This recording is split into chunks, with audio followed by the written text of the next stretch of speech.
Bismillahirrahmanirrahim.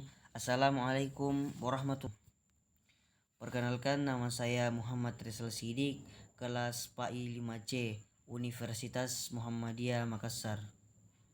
Baiklah, pada kesempatan ini saya akan mempresentasikan teknik evaluasi pendidikan yang berjudul Sistem Penilaian dalam Kurikulum 2013. Pendekatan penilaian. Penilaian kompetensi sikap dalam pembelajaran merupakan serangkaian kegiatan yang dirancang untuk mengukur sikap peserta didik sebagai hasil dari suatu program pembelajaran. Penilaian sikap juga merupakan aplikasi suatu standar atau sistem pengambilan keputusan terhadap sikap. Kegunaan utama penilaian sikap sebagai bagian dari pembelajaran adalah refleksi atau cerminan pemahaman dan kemajuan sikap peserta didik secara individual. Nah, adapun ruang lingkup teknik dan instrumen penilaian. Yang pertama penilaian sikap, yang kedua penilaian pengetahuan, dan yang ketiga penilaian keterampilan. Adapun aspek cakupan penilaian sikap yaitu sebagai berikut. Yang pertama, aspek sikap spiritual. Untuk mata pelajaran tertentu bersifat generik, artinya berlaku untuk seluruh materi pokok. Aspek sikap sosial. Untuk mata pelajaran tertentu bersifat relatif generik, namun beberapa materi pokok tertentu ada KD pada KI 3 yang berbeda dengan KD lain pada KI 2. Adapun penilaian sikap spiritual dan sikap sosial, yaitu penilaian sikap spiritual. Yang pertama, menghargai dan menghayati ajaran agama yang dianut. Contoh dari penilaian sikap spiritual itu yaitu pertama, berdoa sebelum dan sesudah menjalankan sesuatu. Yang kedua, menjalankan ibadah tepat waktu, memberi salam pada saat awal dan akhir presentasi sesuai agama yang dianut. Yang keempat, bersyukur atas nikmat dan karunia Tuhan Yang Maha Esa dan mensyukuri kemampuan manusia dalam mengendalikan diri. Kemudian penilaian sikap sosial.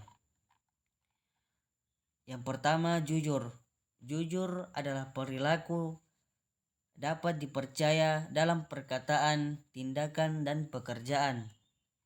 Adapun contohnya yaitu tidak menyontek dalam mengerjakan ujian atau ulangan, tidak menjadi plagiat, mengungkapkan perasaan apa adanya, menyerahkan kepada yang berwenang barang yang ditemukan, membuat laporan berdasarkan data atau informasi apa adanya.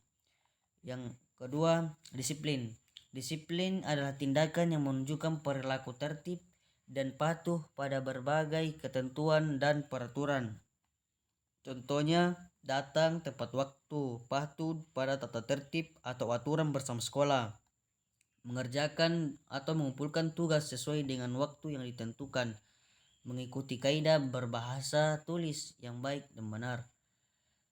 Yang ketiga, tanggung jawab. Tanggung jawab adalah sikap dan perilaku seseorang untuk melaksanakan tugas dan kewajibannya yang seharusnya dia lakukan terhadap diri sendiri, masyarakat, lingkungan, alam dan sosial budaya, negara, dan Tuhan Yang Maha Esa. Contohnya, melaksanakan tugas individu dengan baik, menerima risiko dari tindakan yang dilakukan, mengembalikan barang yang dipinjam, mengakui dan meminta maaf atas kesalahan yang dilakukan, dan menepati janji. Yang keempat, toleransi. Toleransi adalah sikap dan tindakan yang menghargai keberagaman latar belakang pandangan dan keyakinan. Contohnya, tidak mengganggu teman yang berbeda pendapat, memberi kesepakatan meskipun berbeda dengan pendapatnya, dapat menerima kekurangan orang lain dan memaafkan kesalahan orang lain. Yang kelima, gotong royong.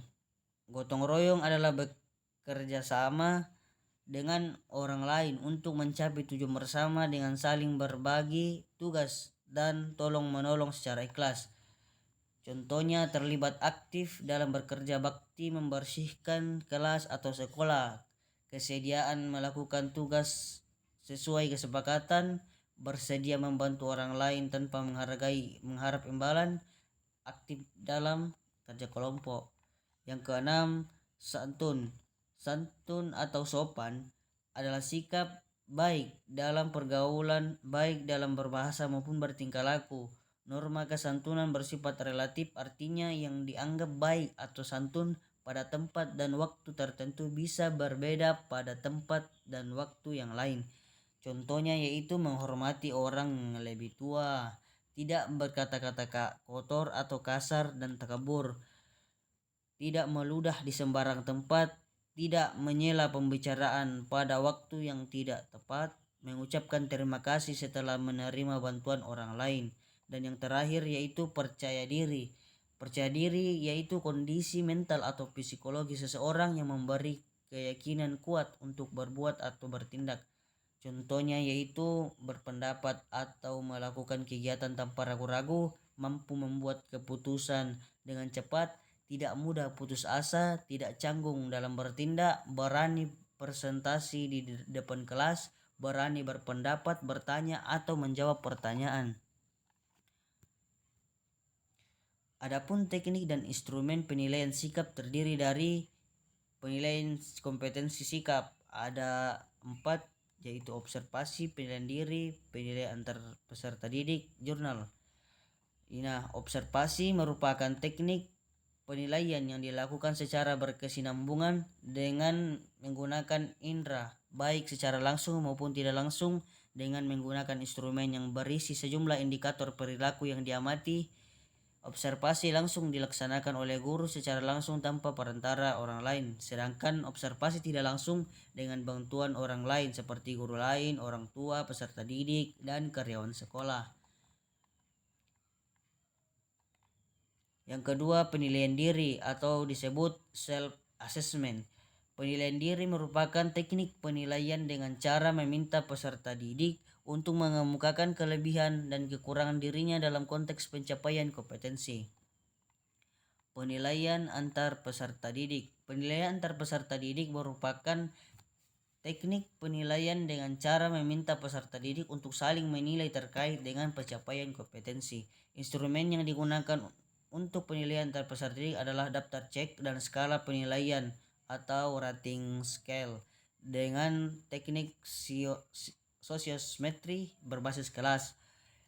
Yang keempat, jurnal. Jurnal merupakan catatan pendidik di dalam dan di luar kelas yang berisi informasi hasil pengamatan tentang kekuatan dan kelemahan peserta didik yang berkaitan dengan sikap dan perilaku.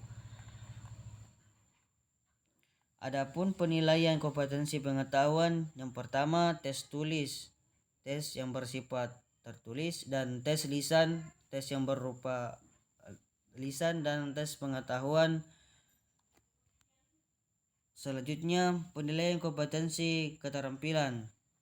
Ada 3, yaitu tes praktik, project, penilaian portofolio. Adapun mekanisme dan prosedur penilaian. Yang pertama, penilaian autentik, penilaian diri, penilaian project, ulangan harian, ulangan tengah semester, ujian tingkat kompetensi, ujian mutu tingkat kompetensi, ujian sekolah, dan ujian nasional. Adapun pelaksanaan dan pelaporan penilaian. Yang pertama, pelaksanaan penilaian terdiri dari 4, yaitu yang pertama, proses penilaian diawali dengan mengkaji silabus sebagai acuan dalam membuat rancangan dan kriteria penilaian pada awal semester. Yang kedua, pelaksanaan penilaian dalam proses pembelajaran diawali dengan penelusuran dan diakhiri dengan tes atau non-tes. Yang ketiga, penilaian pada pembelajaran tematik terpadu. Dan yang keempat, hasil penilaian oleh pendidik dianalisis lebih lanjut untuk mengetahui kemajuan dan kesulitan. Laporan hasil penilaian. Laporan hasil penilaian oleh pendidik disampaikan kepada kepala sekolah atau madrasah dan pihak yang terkait.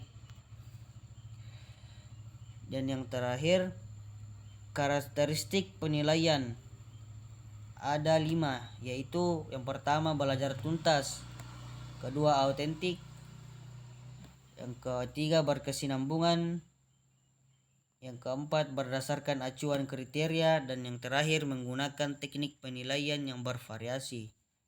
Terima kasih. Assalamualaikum warahmatullahi wabarakatuh.